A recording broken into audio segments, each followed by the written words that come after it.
Welcome to Chapter 0 of the Gyrospace video on Prerequisites to College Algebra. This video series is designed to help you build the foundational skills needed for success in the course. Let's start by defining rational numbers. A rational number is any number that can be expressed as a ratio of two integers, a over b, where b is not 0. They can be represented as decimals that either terminate or repeat.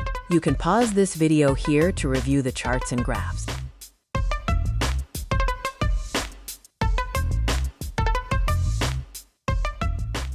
This classification system helps us see how different types of numbers relate to one another.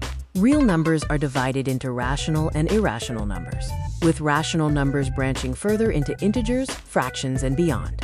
You can pause this video here to review the charts and graphs.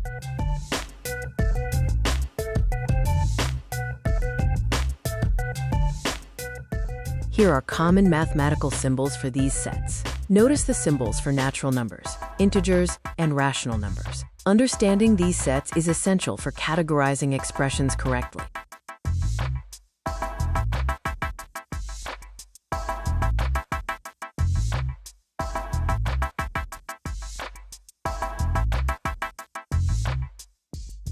Now take a moment to pause this video and classify these expressions as rational or irrational. Be prepared to identify these is a key step in mastering algebra. Be sure to save your notes for our next class.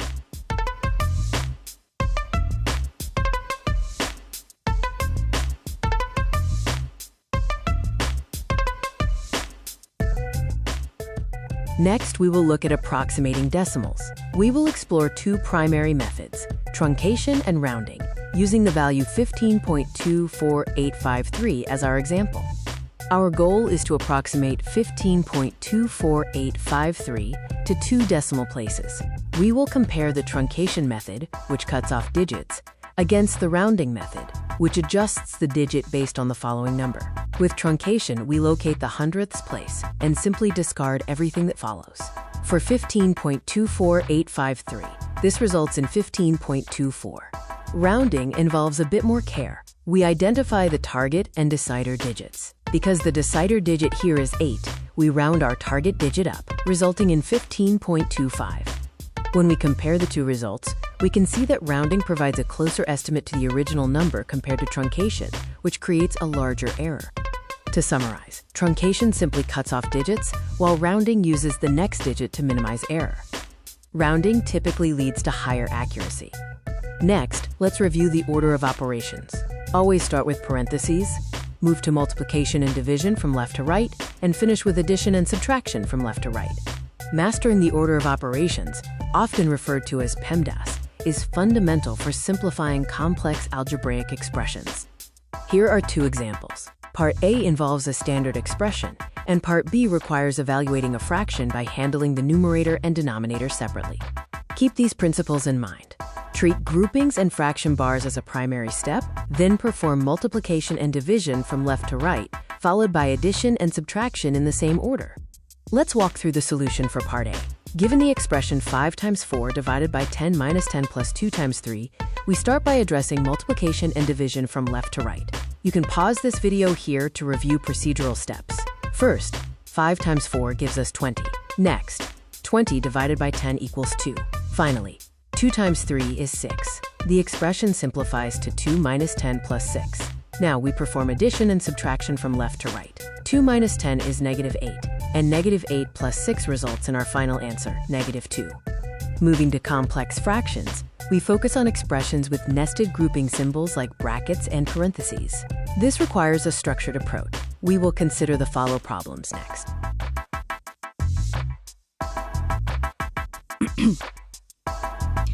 Here is the process for simplifying complex fractions. You can pause the video to take time to analyze the steps before proceeding. To solve this, we first split the problem into a numerator and a denominator. We evaluate each part independently while strictly adhering to PEMDAS rules. Our order of operations rules are clear. Start with the innermost grouping symbols, move to multiplication and division, and conclude with addition and subtraction, all from left to right. Let's simplify the numerator. 4 plus 3 times 2 minus 5. Following PEMDAS, we calculate 3 times 2 first to get 6, then add 4 to get 10, and subtract 5 to finish with 5.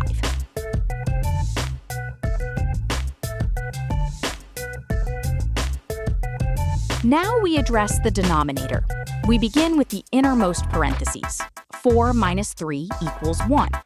This leaves us with 3 times 2 times 1 plus 1. Continue with the multiplication. 3 times 2 is 6, and 6 times 1 is still 6. Then add 1 to get a final denominator of 7. Putting it all together, our complex fraction simplifies to 5 over 7. This step-by-step method ensures accuracy in more complex problems. Here is the summary of our results. By carefully splitting the numerator and denominator, we successfully reduced the expression to 5 over 7. This approach is consistently effective for handling nested grouping symbols in algebra, regardless of how complex the expression may seem. An algebraic expression is a combination of variables and constants that use basic math operations. As you can see, each term in the examples below are separated by addition or subtraction. Multiplication and division occur as coefficients, which in simple terms is the number in front of the variable. Take a moment to pause the video and see how this very simple expression is broken down into its parts. Also notice how we can evaluate an algebraic expression by substituting a value for x.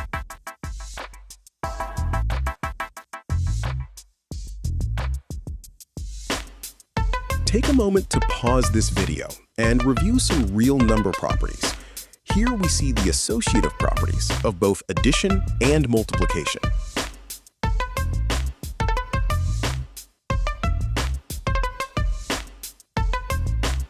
And here are the commutative properties of addition and multiplication.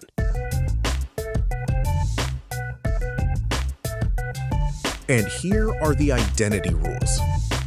I hope you're pausing the video when you need time to review these tables of properties.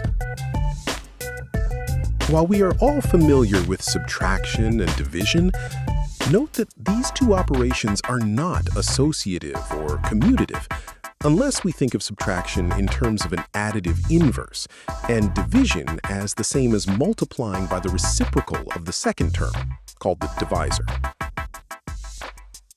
Take a moment to pause the video and review the rules for signed numbers.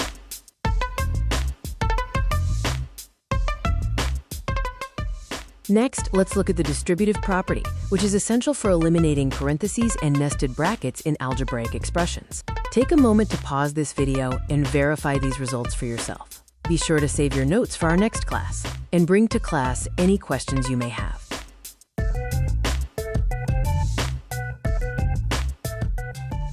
Mastering these foundational steps now will provide you with the tools needed for success as we move deeper into college algebra. Feel free to pause the video here to assess the process. Now let's take what we have covered so far and apply it to a PEMDAS problem. For part A, we first eliminate the parentheses. Next, we perform the resulting multiplication step. That is our previous calculation of 1 times the minus 2. Putting it all together from left to right, we have -1 minus -2 plus 2, which the final result yields a -1.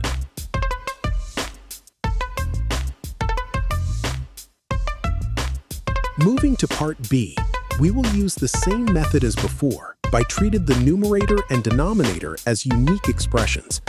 By applying the designated PEMDAS rules, we can see that the final answer is -1/2, or in decimal form, -0.5.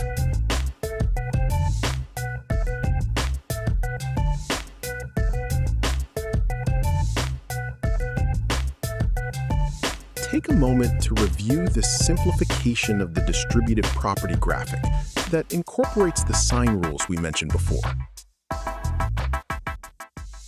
Next, we turn our attention to the properties of zero and zero products, which are crucial for solving equations in algebra.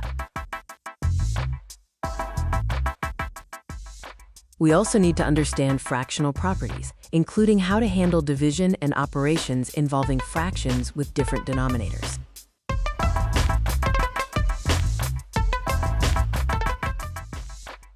Fraction operations involve three main principles: multiplying by the reciprocal for division, finding a common denominator for addition or subtraction, and careful sign arithmetic. When dividing by a fraction, multiply by its reciprocal. When adding or subtracting, use the least common denominator to ensure accuracy. Lastly, always be mindful of sign rules. A positive divided by a negative results in a negative value. Accuracy here is vital for complex algebra. For the solution to part A, let's take it step by step. Notice that -6, an integer, which can be written as a fraction by dividing it by 1, and therefore its reciprocal would be -1/6, which we will multiply by the 3/2. When multiplying fractions, you simply multiply numerators and denominators, respectively. As you can see in the example, by doing this, we get -3/12. Don't forget to use the fundamental property to simplify. Always simplify fractions before submitting your answer in the courseware. Part B gets a little more challenging. When adding or subtracting fractions, when you do not have equal denominators, you must find the least common denominator, which in this case is this example, where it is 24. We find 24 as both 8 and 6 are factors of 24. Keep the concept of factors in mind later as we begin to factor algebraic expressions and simply rational expressions later on in the course. Now that we have multiplied -1/6 by 4/4, an equivalent fraction of 1, and -3/8 by 3/3, another equivalent fraction of 1, we get -4/24 minus 9/24. Now it is easy. Just subtract the numerators and keep the common denominator of 24. Since -13 is prime, this particular fraction cannot be simplified further, and we are all done, with a final answer of -13/24. As the beginning of the course approaches, be sure to check out the lessons and pages under them. For example, for week 1, there are 2 key pages to check out. The first includes the publisher's provided PowerPoint slides that you might find useful for further study. And notice the old school selected problems page. That is where John has put some handwritten notes to a variety of examples taken directly from the courseware homework assignments that you will be completing throughout the course. Thank you for watching this series on prerequisites for college algebra. Keep practicing, and good luck with your studies.